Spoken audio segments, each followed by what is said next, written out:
Olá pessoal, estou aqui para mais uma aula de Biologia e o assunto de hoje é sobre a cadeia alimentar.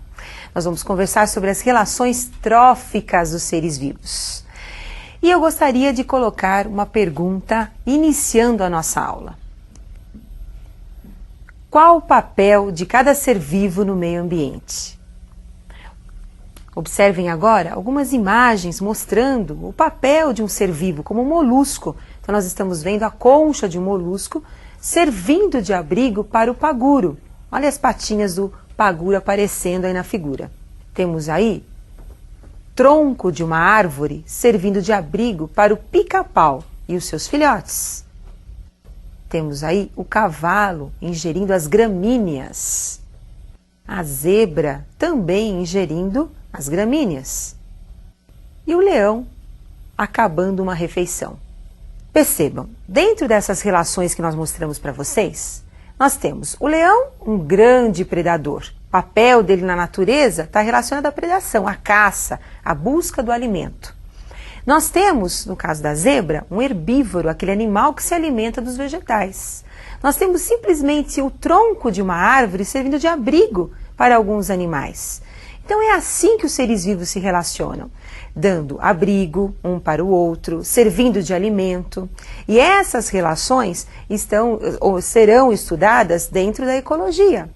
Porém, hoje nós vamos estudar apenas as relações alimentares dos seres vivos.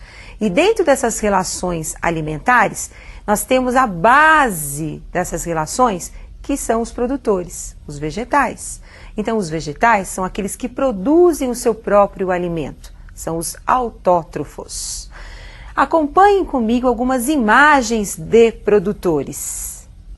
Então, nós temos aí a imagem de uma floresta, onde vocês estão observando as árvores, grandes produtores desse meio ambiente.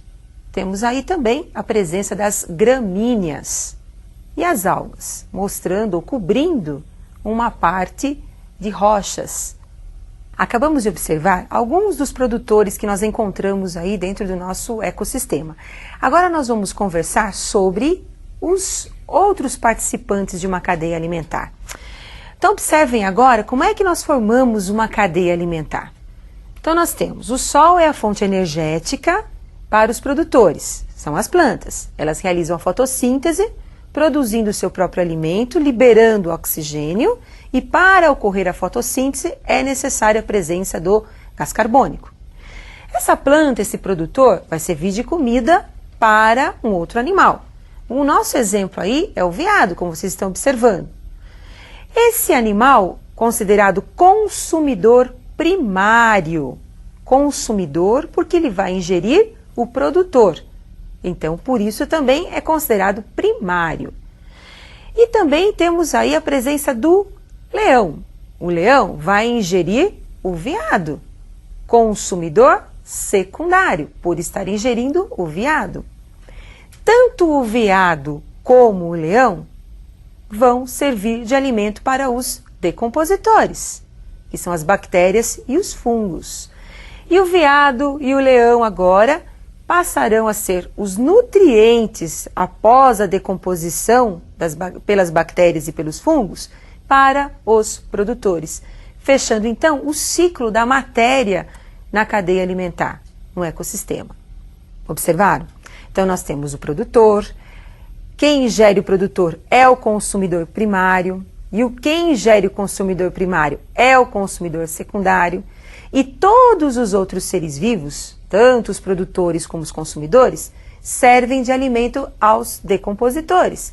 E são os decompositores que realizam a reciclagem da matéria orgânica. Então, eles decompõem os cadáveres desses animais ou partes desses animais e dos vegetais e transformam todas essas substâncias em nutrientes que serão aproveitados novamente aí pelos vegetais. Agora, eu gostaria que vocês observassem que nós temos vários tipos de cadeias alimentares. E são essas cadeias alimentares que nós vamos mostrar agora para vocês. Então, observem a cadeia de parasitas. Temos então aí a cadeia de parasitas. Produtor, correspondendo nível trófico, consumidor primário, segundo nível trófico e o consumidor secundário, terceiro nível trófico. No exemplo da cadeia de parasitas, então nós temos aí uma árvore representando o produtor. Em particular, nós temos o pulgão, consumidor primário, se alimentando do produtor, aí no caso, sugando a seiva da árvore, buscando o seu alimento, através do parasitismo. E o protozoário, consumidor secundário dessa cadeia, que vive no intestino do pulgão e se alimenta dos seus nutrientes. Então, protozoário, parasita do pulgão, consumidor secundário. Pulgão, consumidor primário e a árvore, o produtor. Observaram? Então, tanto o protozoário como o pulgão são considerados parasitas. Estão retirando os nutrientes de um outro ser vivo. Mas nem sempre o consumidor é parasita. O consumidor também pode ser um predador, como a cadeia que nós vamos mostrar agora. Cadeia de predadores. Então, nós temos aí o produtor, consumidor primário e o consumidor secundário.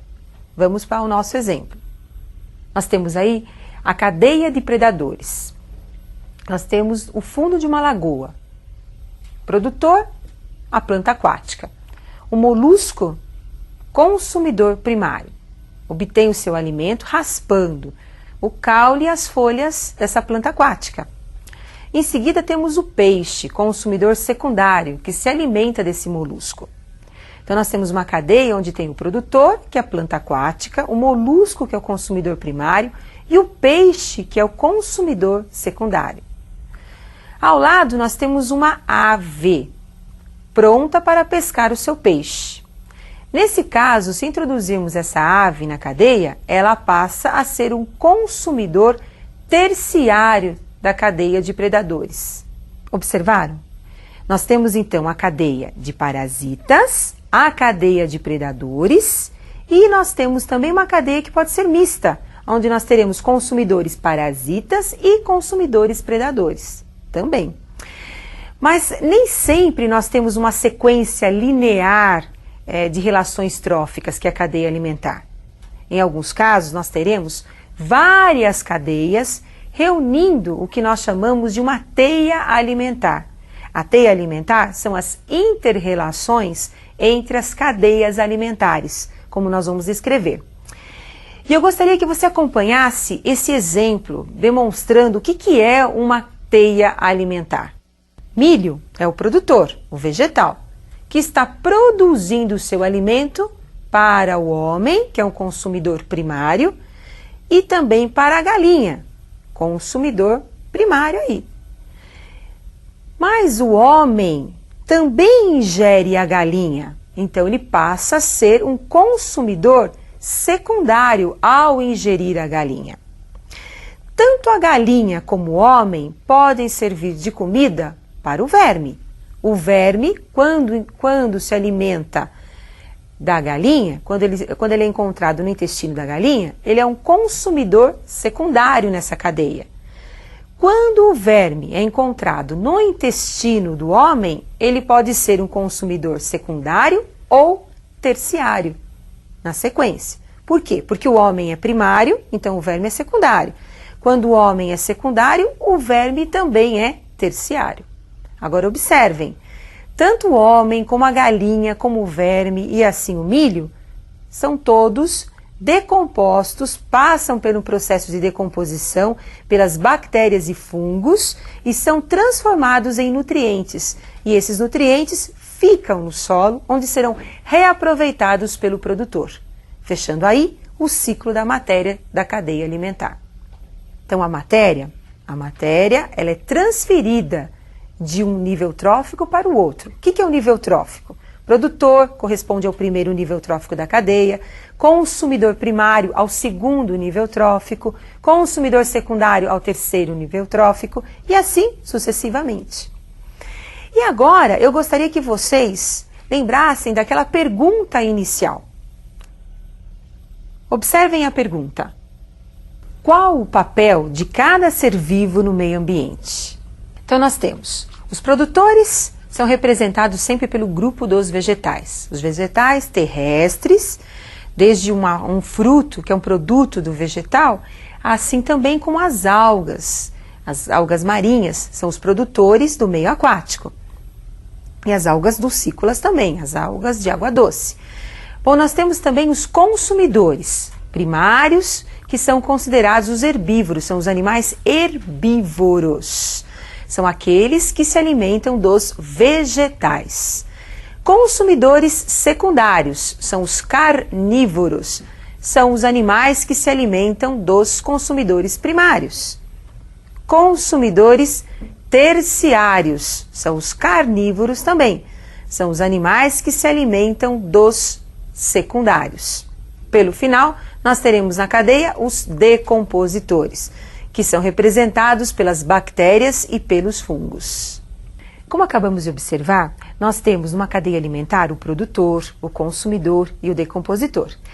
Em muitos casos, nós temos o homem como sendo um herbívoro, se alimentando dos vegetais. Mas podemos ter também o homem como carnívoro, se alimentando de um outro animal, aquele bife delicioso.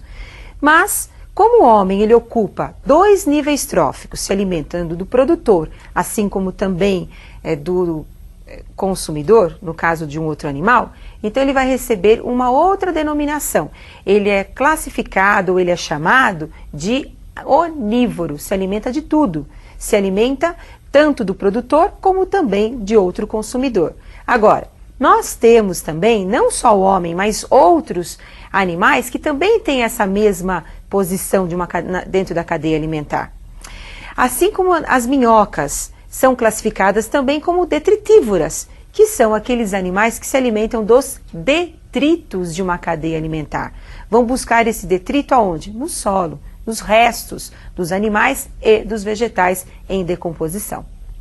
E assim nós finalizamos essa nossa aula falando sobre o papel de cada ser vivo em uma cadeia alimentar.